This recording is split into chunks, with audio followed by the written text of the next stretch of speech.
Welcome to the Sports Show featuring Jay and Nate. I'm your co-host, Jay Kim. And I'm Nate Earl. And today's our second episode of the Olympics. As promised, we're going to be doing about 2 to 3 podcasts a week. This is the beginning of the first full week that we'll be able to do it. Right. And we talked about doing a random sport, per se. And this episode's random sport is archery. Archery. And I know what you're thinking. Why archery? Isn't that the sport that Koreans is dominating, where they just shoot random arrows at bullseyes? Well, yeah. yeah, we chose archery because it was actually USA's first medal this year. They got a silver medal. They were actually one arrow away from winning. Do you remember who won? Yeah, but Italy came out of nowhere, not out of nowhere, but they needed to make their final arrow in order to win. And it had to hit the center. It had to get 10 points, which is the center. Like a movie script, they hit the center. They hit where they need to hit, and they won the gold with the U.S. archery team getting the silver. Who got bronze even now? Korea. Did Korea get? Oh, yeah. Korea did get the bronze, right? When, like Jay was saying, Korea has been dominating. At least I would say. I think he said the past 3 Olympics or so. So it was really surprising that they lost that. Yeah.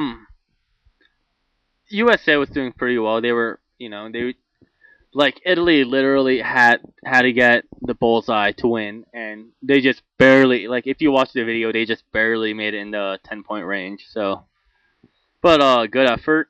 Good effort. I'm glad that was one of our first medals. So I'm happy we won that, and I think it was a good start. But yeah. All right. So next we're gonna be talking about tennis. Just real quick. Tennis isn't that big of a deal now. They're not even close to the finals. So. Right. Just real quick. Just a few names. Roger Federer won his first match against I forgot his first name. It is Baya was his last name. It was like 6-3, 5-7, 6-3. So he's off to the next round, or however they play it over there in the Olympics. And then also, I believe Andy Murray won his match, and Andy Roddick won his match. So so far, no big upsets. Just pretty much everything going as according to plan. According to plan. According to plan. Do you want to talk about women's tennis real fast? All I really know is Serena won, and what did you have to say about it? Sharapova. I can't believe it isn't how to say Maria Sharapova, one of the most popular tennis players in the world since at least 2004 when she had her breakthrough in Wimbledon. But anyways, she's also kind of attractive looking. What's new with Maria Sharapova? Anything? She's just doing really well. She apparently is doing well, and I guess. Well, on Yahoo News, there's an article saying that she was doing well. Well, you heard it here first, I guess. Maria Sharapova, second. She's doing really well. I guess she won if she's doing well. So we'll leave it at that. Our third topic is gymnastics. And actually, gymnastics is doing opposed to what I was saying. Between podcasts with Nate and private conversations, they're actually a pretty okay team. They're a good group of people. That's right. I remember now. Okay. Yeah, we don't need to talk about that. All right, go ahead. The biggest news right now in the Olympics is Jordan Weaver, the reigning all-around world. Yeah, world and all-around world reigning champion did not advance. Yeah. To the all-around events. Right. She's reigning, I guess, world champion. Right, and what's even more surprising is that she was beat out by her 2 teammates, Gabby Douglas and Allie Raisman. And, actually, I heard that Jordan Weaver actually got 4th overall, like, out of all the countries, but it was just too bad the 2 people in front of her were her teammates, and the USA can only send 2 people to the next round of the all-around competition. So she was kind of the odd one out. It's kind of interesting. They changed the rule from the last Olympics to now, where each country's only allowed to send 2 people in. And they talked to the coach afterwards, and obviously, he was pretty upset. He couldn't show how upset he was because this was national TV. and whatnot, what have you. But they were talking about the new rule change, and he was saying that they should change the rule to have the top 24 overall go instead of just top 2 from each country. That makes more sense. And the reason for this is because Jordan Weaver, as Nate pointed out, she's ranked 4th to 5th overall in the world. She was heavily favored to win the all around. And really she did really well. She had a few mistakes on the balance beam. She had a flip and she almost felt it was kind of small. I guess on the vertical bar or the uneven bars, one of her flips was not up to par. It was really what made her lose a lot of points was on the floor. The floor is a lot springier than they're used to. Oh, really? And actually, surface. of the four people on the USA, that were competing, three of them. For all around. Yeah, for all around floor. Okay. Yeah. 3 of them actually ended up bouncing out of bounds. Ali was the only one that didn't, and even the 2 Russians that they showed on the TV, both of them actually also stepped out of bounds too. And Russians are actually notorious for being dominating in this in the event. Right. And they're all pretty young. I think the oldest competing this year is 18. Yeah, Ali Raisman's 18. Jordan Weaver's only 17, and I believe Gabby Douglas is like 16. So they're all in their teens still. What's pretty interesting too is Gabby. I think this was Gabby's one for early first. Words are hard. This is Gabby's first Olympic. Right, she's just started not like competing professionally not too long ago. They actually got her because of how talented she was on the uneven bars. That's her specialty. So and Ali's pretty solid too. Oh, it's pretty heartbreaking to see Jordan Weaver lose. Yeah, that was really depressing. On the uneven bars, they were talking about how Jordan Weaver prides herself in having a poker face. She never shows emotions. In competitions, you can't tell if she's excited, worried, nervous, scared. But after she saw what Ali got, she just started crying. I kind of compared it to a less dramatic version of Andy Murray. Obviously, Andy Murray had more at stake, but she was torn up. The interview was hard to watch, and how do you think teammates deal with that? Like, their teammates, they're rooting for each other, and then except one of them has to win. So what do you think? And they asked Gabby too, like, how did you feel watching Ali there, knowing that she was probably going to advance? Because at this point she was already because she needed to beat Gabby to ensure a spot, and she was already below Gabby, and Ali was going in with the highest points out of everyone else, so she could lose the most and still make it. And she was saying how it was kind of tough watching Ali because she wanted Ali to do the best that she could, but at the same time, she was hoping that she would mess up so that she had the chance. That's a weird middle ground you have to have right there. And you have to wonder if Ali thought at some point whether she should mess up on purpose, because Jordan was the one that was supposed to was favored to win this event, and just small mistakes that kept compounding really did it in for her. Right. Well, I know they at least have other events to still medal in, right? Like the individual. Yeah, she events. has individuals, but right. So I mean, that's I guess kind of a consolation, I guess maybe. And they're definitely gonna need her in those individuals. Right. And you were just saying how she was, or were you saying Gabby or Jordan was good in an even? Gabby, right? An even bars. Yeah, Gabby. Oh, okay, never mind. So yeah, I'm sure Jordan, is gonna win a medal at least in one of her individual events. Oh, no doubt. Yeah.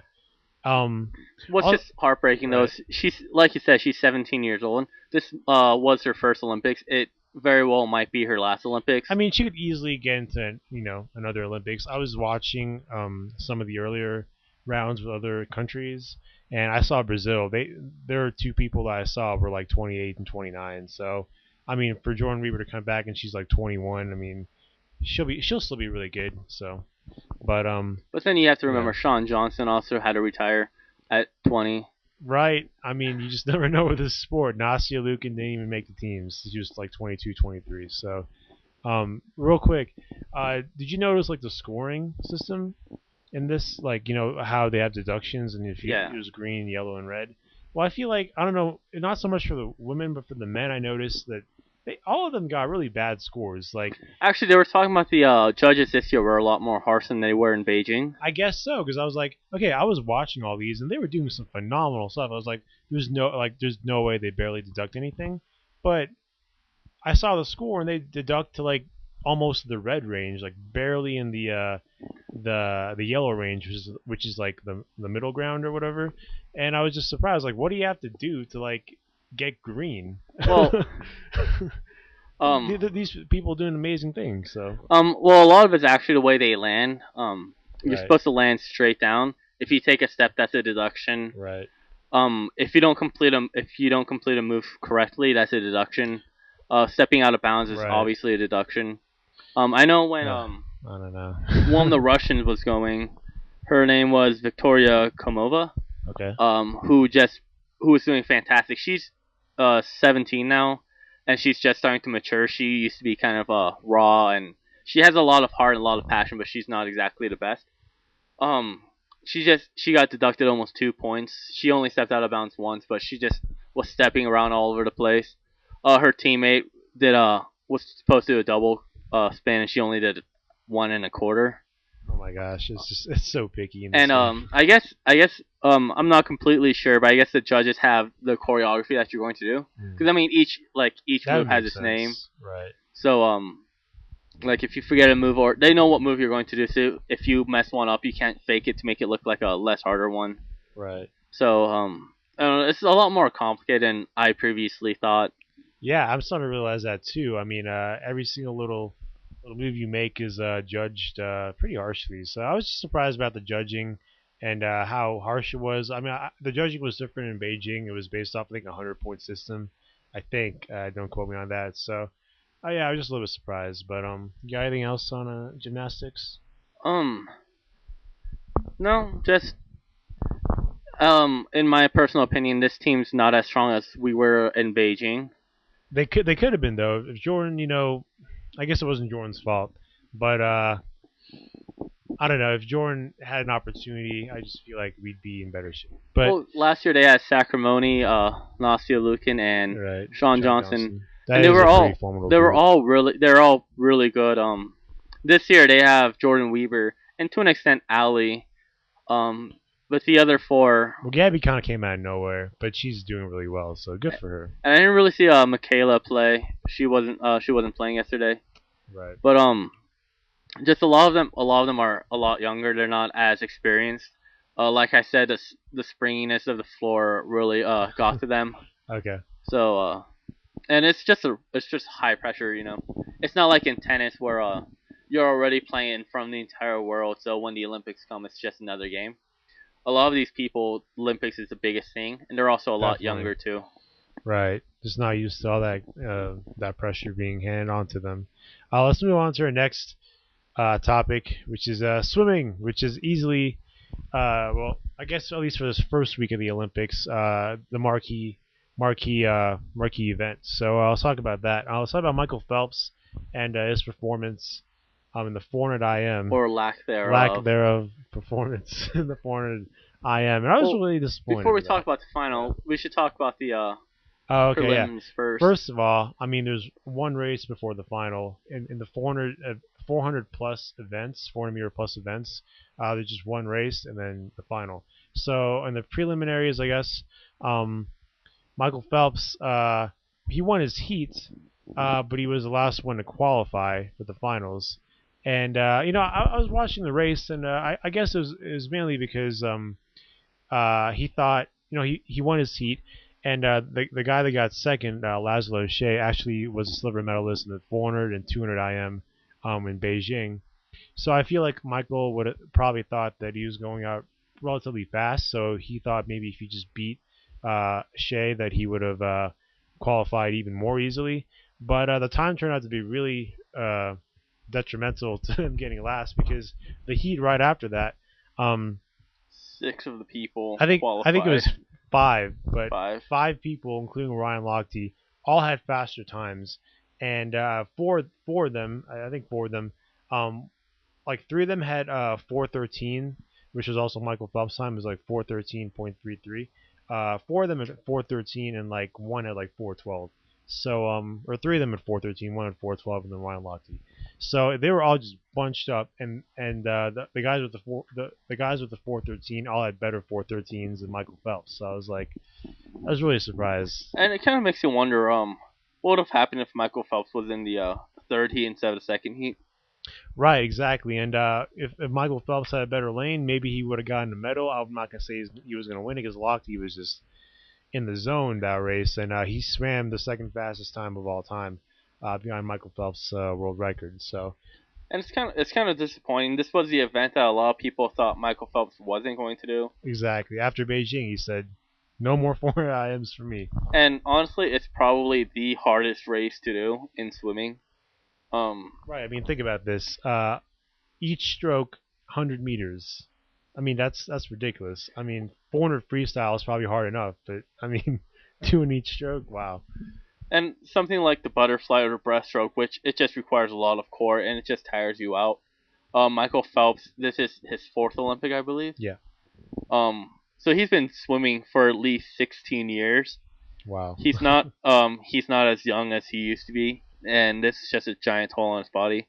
And also, I think he really believed that he wasn't going to, because in the 4 years between Beijing and now, he's only trained 9 months for this event. That's true, which sounds like it's a lot, but to be honest, for this event, probably the hardest event in all of swimming, it's not enough. And but I was still surprised by his time. He did a 409 in the finals, which got him fourth place.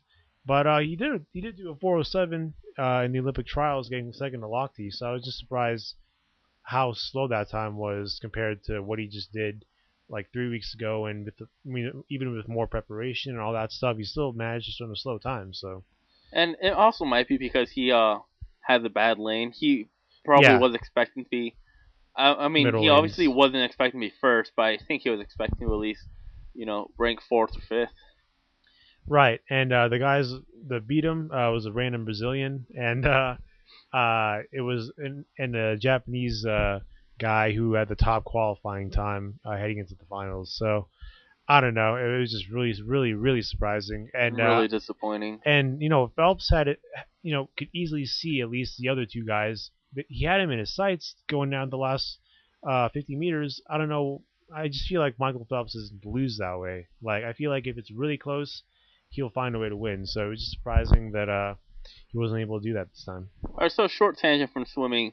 Um, in the bike race, I just want to point this out because this is probably one of my favorite things that's happened in the Olympics. Uh, Um, and one of the bike marathons, I think the only bike marathon ish. was it the men's? Yeah. Yeah, I think there's a few like maybe shorter ones, but this is like the main one in cycling. And I didn't watch the entire event. Nate just showed me the ending of it. The guy in first place, he just keeps looking back to make sure the guy in second does not pass him. And for whatever reason, he looks the other way, even though he knows the guy isn't there. And second place takes Right. the advantage of that split-second decision, sprints Bullet down, faster. and gets first. Right, he definitely caught him by surprise. I don't know what the second place or originally first place guy was thinking. I feel like because it was only like a few hundred meters away, he should have been way more urgent than he was. He looked like he was like taking a stroll down London. I was like, come on, man, take this more And just seriously. winning the entire race, I mean, there was a huge gap between first and second, and then the rest of the race. And just Right, having to lose that way is heartbreaking. right. I know a lot of people say silver medal is the hardest medal to get. I think that rings the most true with this guy right here, And also, there's also an American who got fourth, and he's actually from Boulder. which is special to us because Colorado is our home state. Yeah, and so we were just I was kind of sad that he got fourth because he was like right there, like literally like half like a foot away from getting third. So I feel like fourth place and second place are the worst places you can get. Because third place, I mean, you could have gotten silver, but it's not that big of a deal. But second place, you could have gotten gold. Fourth place, you could have medaled, and it's really sad that he wasn't able to medal. So Yeah. And just like it was said that Michael Phelps couldn't medal, bringing it back to swimming. right, once again, it's not. Don't take it away from Ryan Lochte. He did the hard work. I saw some documentaries of him doing just some crazy The things, 600-pound such tire. as lifting a 650-pound tire.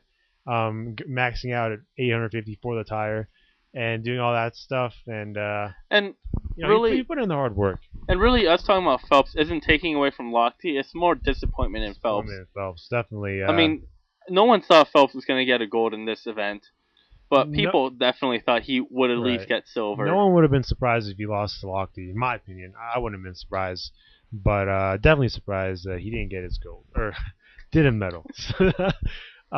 Okay. And Yeah. he also another disappointment was the relay. Right. Our last topic is the men's 4x100 meter freestyle relay, And yeah. this entire relay was kind of set up kind of weirdly. Loxie's never done a relay before, but they still put him in anchor, the most important position. He hasn't done a 100-meter freestyle relay at least recently. So and they the position that Phelps has played in every time he was in the relay, they changed that too, and it was just. Let me just clarify something. The only reason Ryan Lochte was even in that relay is because he actually swam the 100-meter freestyle for the U.S. Olympic trials, and he was just doing it as an extra race, just for fun, I guess. I don't know, but he happened to get third place, which if he got second, he would have been in the actual individual event.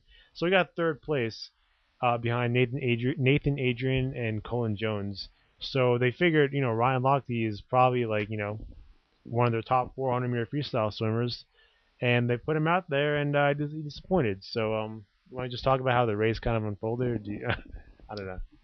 Well, I know that Lochte when he jumped in, they were already first. Right.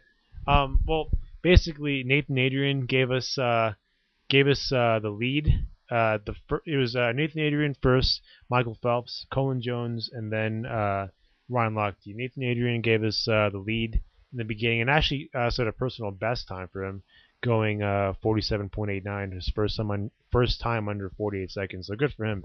But yeah, he gave us the lead. Phelps, I think, extended the lead a little bit, and Colin Jones, dropped off a little bit, but they were still in the lead. Lochte goes in probably a few tenths of a second ahead, and then the French guy, the anchor leg for the French team, his name was Yannick Agnel or something like that. He was only 20 years old, 6'6" or 7" or something like that. He's tall. He comes in and just basically tracks Lochte down. Lochte's still ahead in the first turn, and then heading about halfway, so about 25 meters left to go, he just bolts past Lochte, and you could tell Lochte's really trying, but that guy was just on some other level that day. So French team won. So dang it.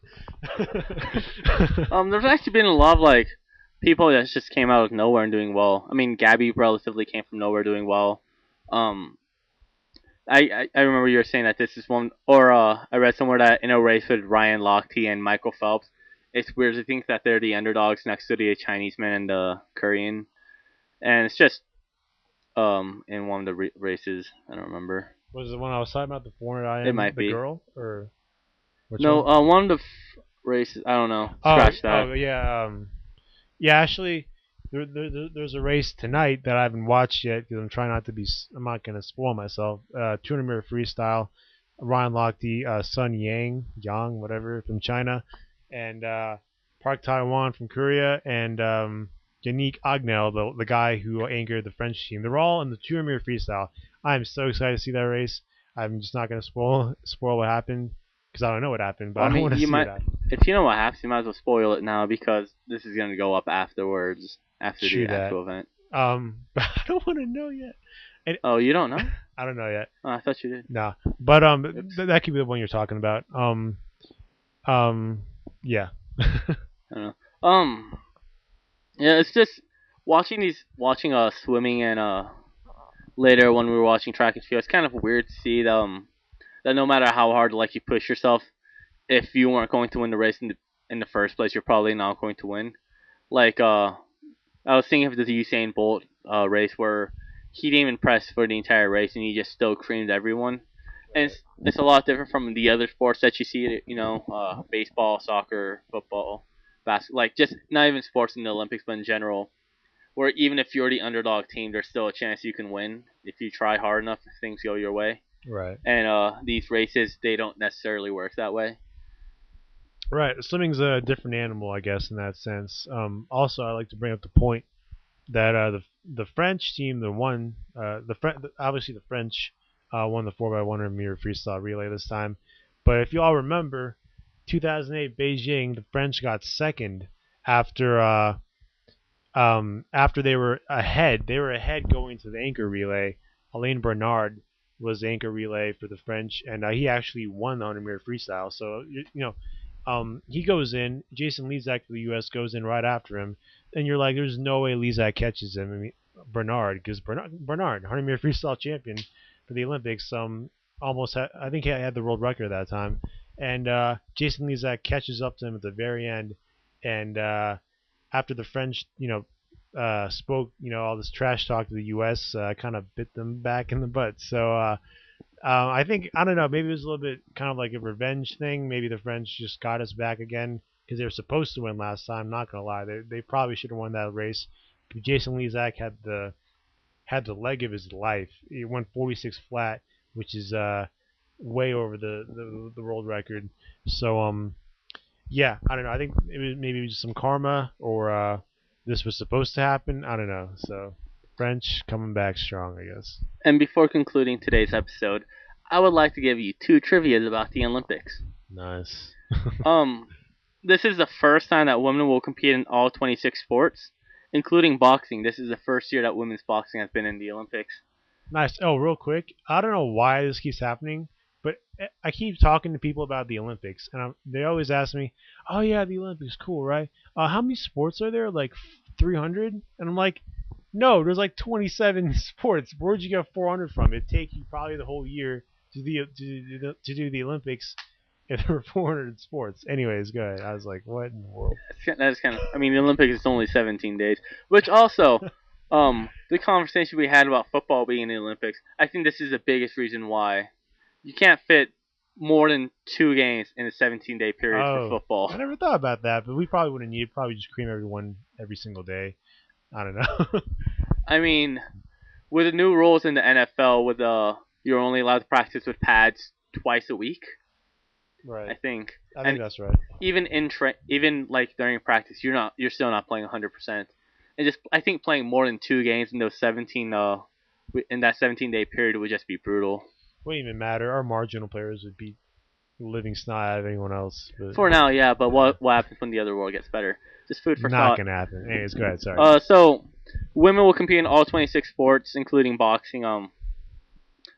But men, however, have 2 sports that they are not allowed to be in this year.